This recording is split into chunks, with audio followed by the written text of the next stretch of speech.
Good evening friends. स्वागत है आपका फिर से आपकी अपनी पाठशाला इंग्लिश एंड हिंदी में। और दोस्तों, आज आप लोग के व्हाइट बोर्ड पे दिखाई दे रहा होगा एडजेक्टिवल नाउन। कंपाउंड नाउन का कॉन्सेप्ट हमने कल खत्म किया था और आज का जो हमारा टॉपिक है वो कंपाउंड नाउन नहीं है बल्कि एडजेक्टिवल नाउन है। कुछ लोग सोच रहे होंगे क्या एडजेक्टिवल नाउन भी होता है, तो मैं आपको बताना चाहूंगा कि जी हाँ, एडजेक्टिवल नाउन भी होता है। नाउन बहुत सारे होते हैं क्योंकि आंखों से जो चीज दिखती है वो नाउन है। तो दिखने को तो बहुत सारी चीजें दिखती हैं, तो हर चीज प्रॉपर कॉमन कलेक्टिव तो नहीं हो सकती है, मटेरियल एब्स्ट्रैक्ट। ठीक है, इसलिए बहुत सारे नाउन है और नाउन के बहुत सारे कॉन्सेप्ट हैं जिसको हमको बारी बारी करके समझना है। ठीक है, चलिए अब बात करते हैं एडजेक्टिवल नाउन क्या होता है, एडजेक्टिवल नाउन काम कैसे करता है, एडजेक्टिवल नाउन से रिलेटेड क्वेश्चंस कैसे आते हैं परीक्षाओं में। तो सबसे पहले मैं आपको बता दूं कि एडजेक्टिव का मतलब होता है विशेषण। क्या होता है? विशेषण। इसका मतलब है कि वो विशेषण भी होगा, वो नाउन भी होगा। मतलब आप समझ सकते हैं, इसलिए मैंने यहां पे लिखा हुआ है कि विशेषणीय संज्ञा यानी एडजेक्टिवल नाउन जो नाउन और एडजेक्टिव दोनों का कार्य करेगा। ये जो नाउन आप पढ़ रहे हो ये एडजेक्टिव तो है ही, एडजेक्टिव के साथ नाउन भी है। तो एडजेक्टिव और नाउन दोनों का जो काम करे उसको हम बोलते हैं एडजेक्टिवल नाउन। ठीक है, अब यहां पे इसका सिंगुलर और प्लूरल। पहला क्वेश्चन आता है कि एडजेक्टिवल नाउन का प्लूरल कैसे बनता है, क्या करते हैं, कौन सी कंडीशन अप्लाई करते हैं इसका प्लूरल बनाने के लिए। तो सबसे पहले मैं आपको बता दूं, यहां पे लिखा हुआ है पुअर, रीच है, ओल्ड है, यंग है, लैम है, डब है, डीफ है, इल, सिक, ऑनेस्ट और ब्लाइंड। ठीक है, ये जितने सारे लोग हैं ये लेफ्ट और राइट दोनों में एकदम सेम टू सेम लिखा हुआ है, दोनों में कोई अंतर नहीं है। आप लोग ध्यान से समझने की कोशिश करिए, इन दोनों में कोई अंतर नहीं है ना। और अगर कोई अंतर नहीं है तो मैं सबको बता दूं कि अगर ये पुअर है तो इस पुअर का जो प्लूरल होगा उसके पहले आपको क्या जोड़ना पड़ेगा, आप उसके पहले अगर द पुअर कर देंगे तो ये हो गया इसका प्लूरल। और पुअर का मतलब गरीब, लेकिन इस पुअर का मतलब हो जाएगा गरीब लोग। क्या होगा? गरीब लोग। तो रीच का, अगर रीच का प्लूरल बनाएंगे तो वो होगा आपका द रीच, और रीच का मतलब हो जाएगा माय डियर स्टूडेंट्स धनी लोग। अगर ओल्ड है तो ओल्ड का प्लूरल क्या होगा? ओल्ड का प्लूरल होगा द ओल्ड, इसका मतलब हो जाएगा बूढ़े लोग। ठीक है, आप समझने की कोशिश करिए। अगर यंग है तो यंग का प्लूरल बनाने के लिए आपको क्या करना पड़ेगा? द यंग करना पड़ेगा, यानी नौजवान लोग। क्या होगा?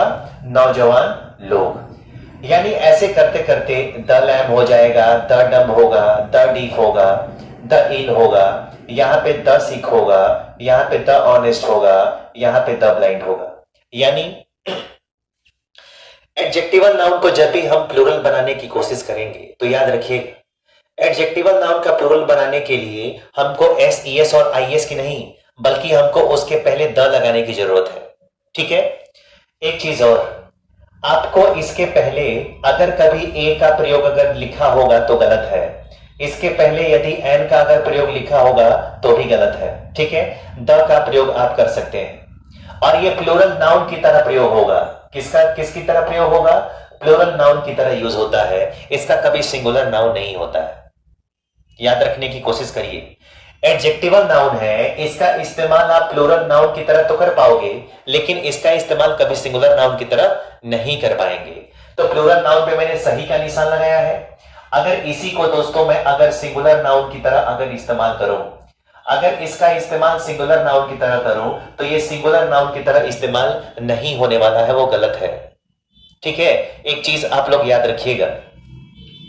अब कुछ लोग के मन में ये सवाल उठ रहा है कि सर मेरा कमेंट नहीं देख रहे हैं, तो मैं आपको बता दूं लैपटॉप में थोड़ी खराबी है, उसको मैंने सर्विस सेंटर में दिया हुआ है भरने के लिए, और चूंकि सर्विस सेंटर में देने का मतलब है कि हमको वेट करना पड़ेगा कुछ दिन। ठीक है, और मेरे पास दो मोबाइल है नहीं कि जी मैं आप लोग का कमेंट देखूं। ठीक है, तो लैपटॉप बंद किया जाए फिर मैं आपका कमेंट भी देख पाऊंगा, आपके प्रश्नों का सीधा उत्तर भी दे पाऊंगा, जैसे मैं पहले किया करता था, पहले वाले चैनल पे मैं करता था। ठीक है, चलिए एक दो चीजें आपको मैं कंफर्म करा दूं। कि यहां पे इसके पहले ए और एन का इस्तेमाल नहीं होगा, जब भी होगा इसके पहले किसका इस्तेमाल होगा, द का इस्तेमाल करेंगे, और वो भी किस फॉर्म में, तो प्लूरल फॉर्म में। और इसका कभी सिंगुलर फॉर्म नहीं होता है, इसका कभी सिंगुलर फॉर्म नहीं होता है। ये बड़े इत्मीनान से आप याद रखने की कोशिश करिए। अब मैं कुछ क्वेश्चंस बता दूं आपको, ठीक है, ताकि आप समझने में काबिल हो सको। अगर दोस्तों यहां पे मैं एक एग्जांपल अगर लूं, यहां पे अगर यहां पे लिख दिया जाए I saw a poor man,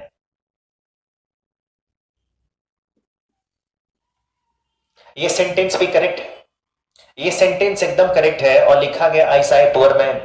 अब कुछ लोग जो समझदार होंगे, जो अपनी आंखों को खोल के देखने की कोशिश कर रहे होंगे, तो यहां पे पुअर है ना, और पुअर के पहले यहां पे क्या है, ए है, मतलब साफ है। अगर यहां पे पुअर है तो मैंने कहा कि उसके पहले आपको ए का प्रयोग और एन का प्रयोग क्या करना है, नहीं करना है, नहीं करना है ना। लेकिन फिर भी मैं कह रहा हूं कि ये क्वेश्चन क्या है, करेक्ट है।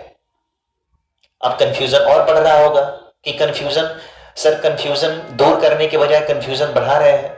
तो आप ध्यान से जरा सुनिए शुरुआत से।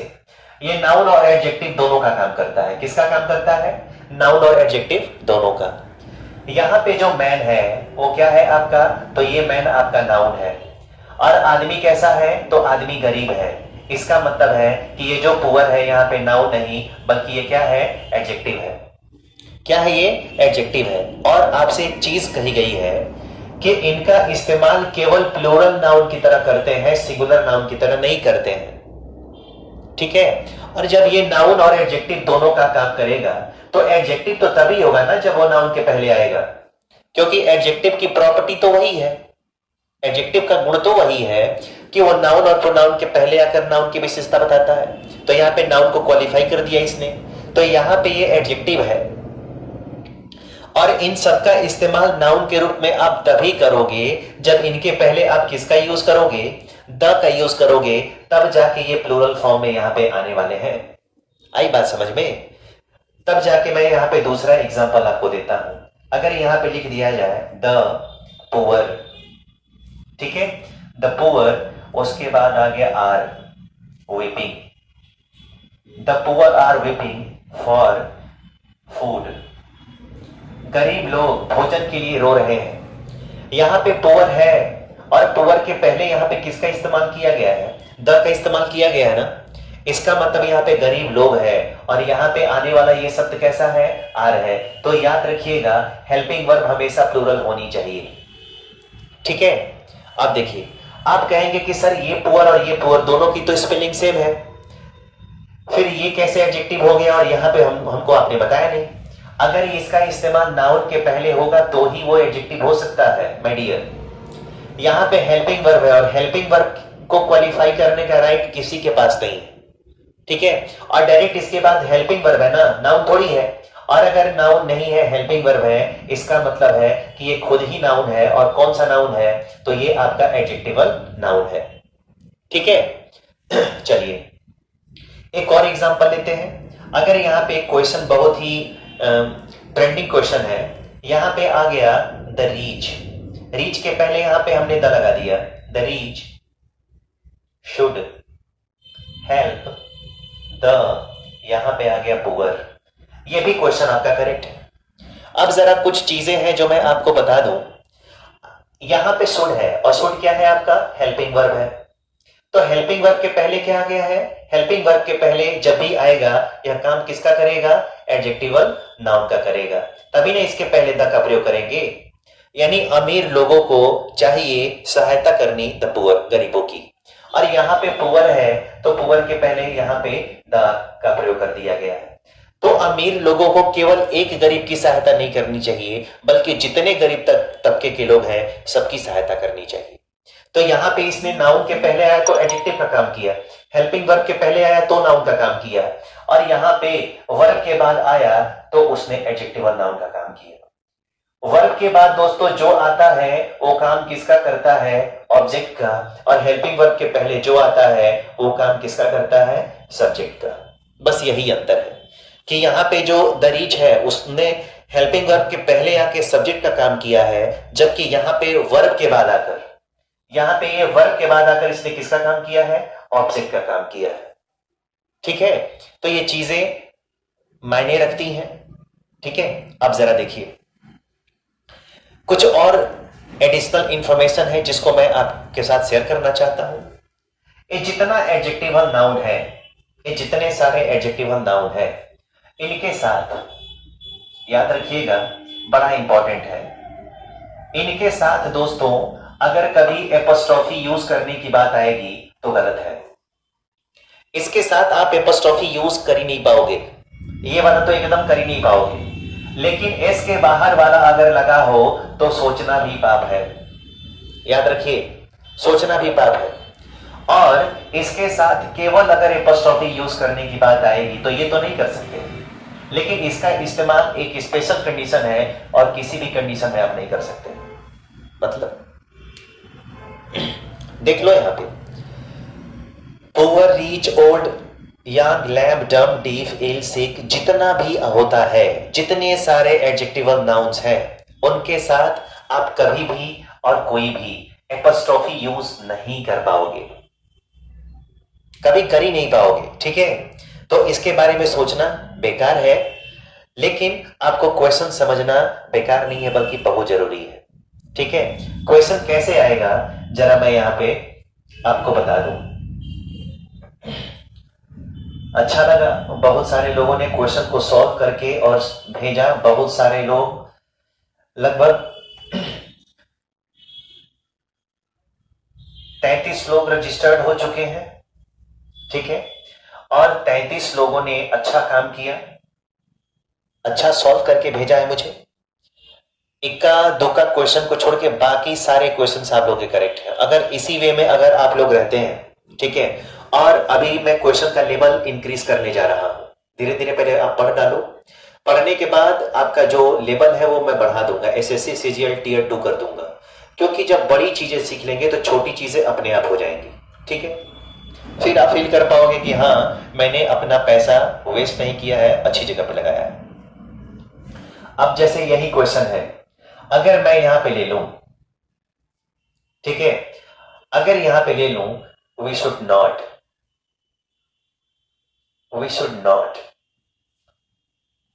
यहां पे आ गया लाफ एट, आपके पास मैं दो ऑप्शन बना के देता हूं।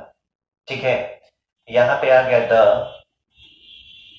लाइव्स ऑफ द पुअर, ये पहला ऑप्शन आपको मिला, या आपको दूसरा ऑप्शन देता हूं, द पुअर्स लाइव्स। ये दो क्वेश्चन मैंने आपको बना के दे दिया, यानी ये दो ऑप्शन आपको मैंने दे रखा है, और क्वेश्चन तो मैंने दे दिया लेकिन उसका सॉल्यूशन मैंने पहले दे दिया है। और उसका सॉल्यूशन कहां पे है, तो उसका सॉल्यूशन आप देख सकते हो कि ये जो सॉल्यूशन है मैंने आपको यहां पे दे रखा है ना। और यदि सॉल्यूशन मैंने दिया हुआ है तो अभी मैंने कहा कि जितने भी एडजेक्टिवल नाउन आएंगे उसके साथ पहला, दूसरा, ठीक है, और ये तीसरा, किसी प्रकार का कोई एपोस्ट्रोफी आप यूज नहीं कर सकते हैं। अगर आपसे पूछा जाए कि ए और बी में से बताइए, तो आप यहां पे देख सकते हो कि पुअर के साथ एपोस्ट्रोफी लगा के रखा है ना। क्या पॉसिबल है? नहीं पॉसिबल है ना। इसका मतलब पहला वाला ऑप्शन गलत है और दूसरा वाला ऑप्शन क्या है, करेक्ट है। तो चीजें आप देखिए, समझिए, अपने आप आएगा। ठीक है, अब जरा देखिए, अगर यहां पे लिख दिया जाए, दूसरा एक और क्वेश्चन मैं बना के देता हूं। अगर यहां पे आ गया ऑलमोस्ट एवरी डॉक्टर, यहां पे आ गया मस्ट, यहां पे आ गया केयर, उसके बाद आ गया द SICK 6 HELTH हेल्थ, आपके लिए पहला ऑप्शन है। और दूसरा भी क्वेश्चन मैं आपको बना के देने जा रहा हूं, आप इसको देखते रहिए, ये सही है कि गलत है। और तब तक ये दूसरा लीजिए, द हेल्थ ऑफ द सिक, ये आपको बी नंबर का ऑप्शन है। अब सिक का मतलब होता है मानसिक बीमार, ऐसा कोई पेशेंट जो मेंटली डिस्टर्ब हो उसको हम लोग बोलते हैं सिक। ठीक है, अब जरा यहां पे सिक का प्लूरल होता है द सिक। अब आपको ये बताना है कि क्या इसके साथ आप एपोस्ट्रोफी यूज कर पाओगे। अगर कर पाते हो इसका मतलब है कि ये वाला करेक्ट है, बट यदि नहीं कर पाते हो तो ये वाला ऑप्शन गलत है और ये वाला ऑप्शन क्या है, करेक्ट है। दूसरा वाला ऑप्शन करेक्ट है और पहला वाला ऑप्शन क्या है, गलत है। तो आप एक चीज याद रखिए कि एडजेक्टिवल नाउन के साथ we should not use apostrophe in any condition. ठीक है, कभी किसी कंडीशन में हम एपोस्ट्रोफी का यूज नहीं कर पाएंगे तो नहीं कर पाएंगे। कंफर्म है? अगर कंफर्म है तो जरा अब हम अगले कॉन्सेप्ट की तरफ बढ़ते हैं। और अगला कॉन्सेप्ट क्या है, अगला कॉन्सेप्ट क्या है उसको समझते हैं। चलिए, अच्छा है, कुछ लोग कह रहे हैं कि सर क्लास लंबी नहीं हो रही है। बिल्कुल थोड़ा लंबा नहीं हो रहा है, थोड़ा एक अभी प्रॉब्लम चल रही है, जैसे ही सॉर्ट आउट होती है मैं क्लास लंबी लेना शुरू करूंगा। ठीक है, चलिए अब जरा यहां पे आते हैं, और ये पांचवा हो गया ना। अब जरा यहां पे आते हैं छठवां नाउन। जो छठवां नाउन है क्या है दोस्तों, यहां पे सबसे पहले मैं लिख दूं, ये लिखा हुआ है एट्रीब्यूटिव नाउन। एट्रीब्यूटिव और उसके बाद क्या आ गया, नाउन आ गया। सबसे पहले आप पूछेंगे कि sir what is the meaning of attributive. Noun का मतलब संज्ञा है, वो तो जानते हैं, लेकिन एट्रीब्यूटिव का मतलब क्या है। तो मैं आप सबको बताना चाहूंगा कि एट्रीब्यूटिव का मतलब होता है पहले रहने वाली। क्या होता है इसका मतलब, पहले रहने वाली। इसका मतलब होता है पूर्व। ठीक है, गामी का मतलब होता है रहने वाली, चाहे रहने वाला। और नाउन का मतलब क्या होता है, संज्ञा, पहले रहने वाली संज्ञा। अब आपको ज्यादा मैं डेफिनेशन में उलझा के नहीं रखना चाहता हूं, क्योंकि आप लोग एकेडमिक स्टूडेंट नहीं है, आप लोग एक कंपटीशन की तैयारी करते हैं। और मेरा मोटो यही है कि आप लोगों को मैं अपने सब्जेक्ट में तो पास करा के ही दम लूं। तो मैं वो तरीका बताता हूं, वो ट्रिक बताता हूं कि कैसे आप समझोगे कि कौन सा नाउन एट्रीब्यूटिव है। पहले एक चीज मैं बता दूं कि यदि पूर्वगामी है तो कोई पहले तो रहने वाला होगा ना इसके। गामी का मतलब होता है रहने वाला, गमन करने वाला। मतलब साफ है कि इसमें कितने लोग होंगे, तो इसमें दो लोग होंगे, और दो लोग होंगे तो इसी के बारे में हमको स्टडी करना है कि दो लोग कैसे काम करेंगे, हम उसको कैसे समझने की कोशिश करेंगे। तो मैं आपको बता दूं, इसका ट्रिक समझिए। यहां पे नाउन होगा और नाउन वन और इसके बाद कॉमा होगा, फिर यहां पे नाउन होगा और यहां पे नाउन टू होगा, इसके बाद कॉमा होगा, तब जाके ये चीजें ऐसी होंगी। इसका मतलब साफ है कि दो नाउन होंगे, ये पहला नाउन होगा, ये दूसरा नाउन होगा, और दूसरे नाउन के पहले कोई ना कोई नाउन है ना। और ये आप एक और चीज याद रखेंगे, ये दोनों पर्सन एक ही होंगे, दोनों पर्सन एक ही होंगे, आप याद रखना, ये दोनों पर्सन एक ही होंगे। यानी ये जो पहला वाला नाउन है वही दूसरा होगा, और जो दूसरा वाला होगा ये पहला वाला ही होगा, यानी दोनों नाउन एक ही इंसान होंगे। ठीक है, ये दोनों एक ही पर्सन होते हैं, और ये जो पहला वाला नाउन होता है वही नाउन कौन सा नाउन कहलाता है, तो एट्रीब्यूटिव नाउन कहलाता है। ठीक है, इसका इस्तेमाल हम सेंटेंस को सिंपल बनाने के लिए करते हैं। अगर जिस सेंटेंस का स्ट्रक्चर अगर इस टाइप का हो तो वो सेंटेंस, अगर किसी भी सेंटेंस का स्ट्रक्चर अगर इस टाइप का है तो वो सेंटेंस सिंपल सेंटेंस होगा। कौन सा सेंटेंस होगा, तो सिंपल सेंटेंस ही होगा। आपको एक और चीज याद रखना है। ठीक है, अब जरा मैं लिख के बताता हूं कैसे इसको सॉल्व करना है। ठीक है, पढ़ने का तरीका क्या है, तो अगर कोई ऐसा शब्द, इसको पढ़ने का तरीका क्या है, अभी बहुत सारे लोग तो पढ़ ही नहीं पाएंगे, इसको सॉल्व करना तो दूर है, इसको पढ़ने में ही गलती कर देंगे। ठीक है, अब देखिए, ये जो दूसरा नाउन होता है ना, उसको पहले पढ़ते हैं, इसको बाद में पढ़ते हैं, और तब जाके बाकियों को 3 नंबर पे पढ़ते हैं। ठीक है, जो दूसरे वाले नाउन को पहले नंबर पे पढ़ते हैं, पहले वाले को 2 नंबर पे पढ़ते हैं, और तीसरे वाले को, सेंटेंस को हम क्या करते हैं, उसको हम पढ़ते हैं 3 नंबर पे। ठीक है, चलिए अब जरा मैं बात करता हूं, एक क्वेश्चन लिखता हूं। अगर यहां पे आ गया मोदी, कॉमा कर दिया, the PM is a strong leader, a strong leader। अब जरा ये देख बताइए, यहां पे ये पहला नाउन हो गया ना, और ये कौन सा हो गया, दूसरा नाउन हो गया। ये बताइए जो मोदी है वही तो प्राइम मिनिस्टर है, और जो प्राइम मिनिस्टर है वही कौन है, मोदी है कि नहीं। अब इसको पढ़ने का तरीका क्या है, तो इसको पढ़ने का तरीका मैं बता दूं कि, और ये दोनों पर्सन एक ही है, इसको पढ़ेंगे ऐसे, the PM Modi is a strong leader. और आपसे अगर कोई पूछता है कि ये जो सेंटेंस है वो कौन सा सेंटेंस है, तो वो आपका सिंपल सेंटेंस है। कौन सा सेंटेंस है, तो सिंपल सेंटेंस है। आप ये भी तो देखो कि यहां पे कॉमा लगा के रखा गया है, मैंने ऐसे ही बता के रखा है। अगर यहां पे लिख दिया जाए क्वेश्चन, यहां पे लिख दिया जाए कालिदास, पहला नाउन है, यहां पे कॉमा कर दिया। कालिदास क्या थे, तो कालिदास पोएट थे, ठीक है, यहां पे कॉमा कर दिया। कालिदास द पोएट, उसके बाद आ गया वॉज, एंड उसके बाद आ गया इंडियन, INDIAN।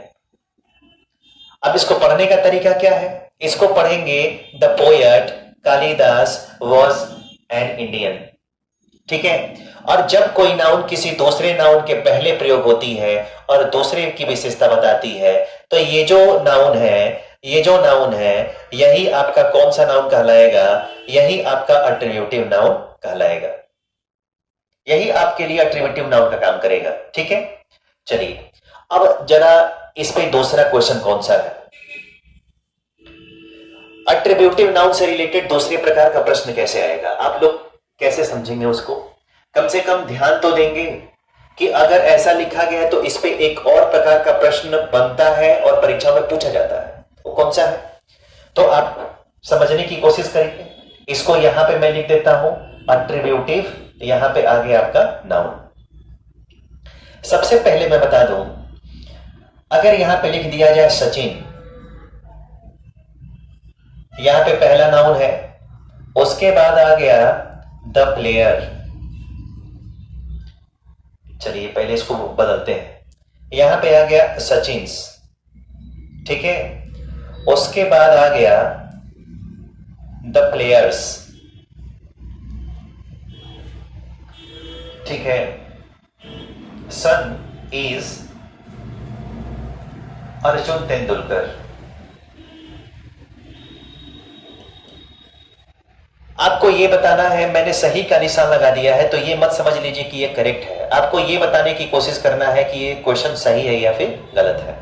तो एक चीज मैं और आपको बताना चाहूंगा, अट्रिब्यूटिव नाउन में अगर कभी सेंटेंस का स्ट्रक्चर ऐसा हो, सेंटेंस का स्ट्रक्चर यदि ऐसे कॉमा लगा के दिया हो और इन दोनों नाउन से यदि एक ही पर्सन का बोध हो रहा हो, तो जो एपस्ट्रॉफी होता है उस एपस्ट्रॉफी का प्रयोग हमेशा दूसरे वाले के साथ करते हैं, पहले वाले के साथ कभी नहीं करते, याद रखिएगा।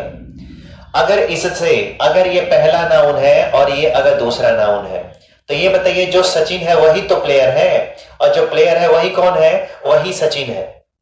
अगर सिचुएशन ऐसी रहती है, ये दो जगह पे कॉमा देके आप समझ सकते हैं, अगर ये दोनों पर्सन एक ही है, तो ये जो एपस्ट्रॉफी है, इस एपस्ट्रॉफी का यूज केवल दूसरे पे होना चाहिए, इस एपस्ट्रॉफी का प्रयोग पहले पे कभी नहीं होना चाहिए, ठीक है। तो दूसरे नाउन पे तो कर सकते हैं, लेकिन पहले वाले नाउन पे कभी नहीं करेंगे, ठीक है। आई बात समझ में, एक बार इसको नोट कर लीजिए, नोट करके मैं देखता हूं आगे क्या पॉसिबिलिटी बनती है, ठीक है।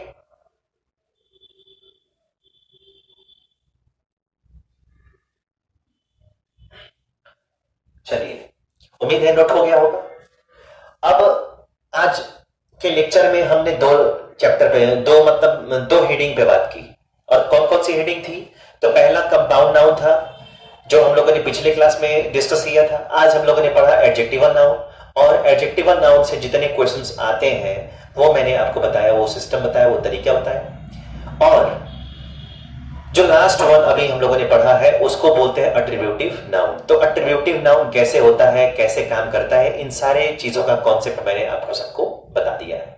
ठीक है, अब जो मैं क्वेश्चन का शीट, जो क्वेश्चन पेपर का सीट जितने लोग रजिस्टर्ड है, ठीक है, मैं उन पे सेंड कर दे रहा हूं, उसको आप सॉल्व करिए और सॉल्व करके, ठीक है, उसका फोटो लेके और जितना क्वेश्चन आंसर है जहां पे आपको मार्किंग करनी है मार्किंग करके मेरे को व्हाट्सएप करिए, मैं आपको आंसर की तुरंत भेज दूंगा। आप जज कर लो कि आपने कितना सही किया है और कितना गलत किया है, आप राइट डायरेक्शन में जा रहे हो कि नहीं, आप में इंप्रूवमेंट हो रहा है कि नहीं। ठीक है, चलिए आज के क्लास में इतने पे स्टॉप करते हैं। आप लोग भी, ठंडी की रात है, जाइए, ठीक है, नहाइएगा मत बिल्कुल भी, नहीं तो ठंडा लग जाएगा आपको, फिर दिक्कत हो जाएगी, मुसीबत हो जाएगी।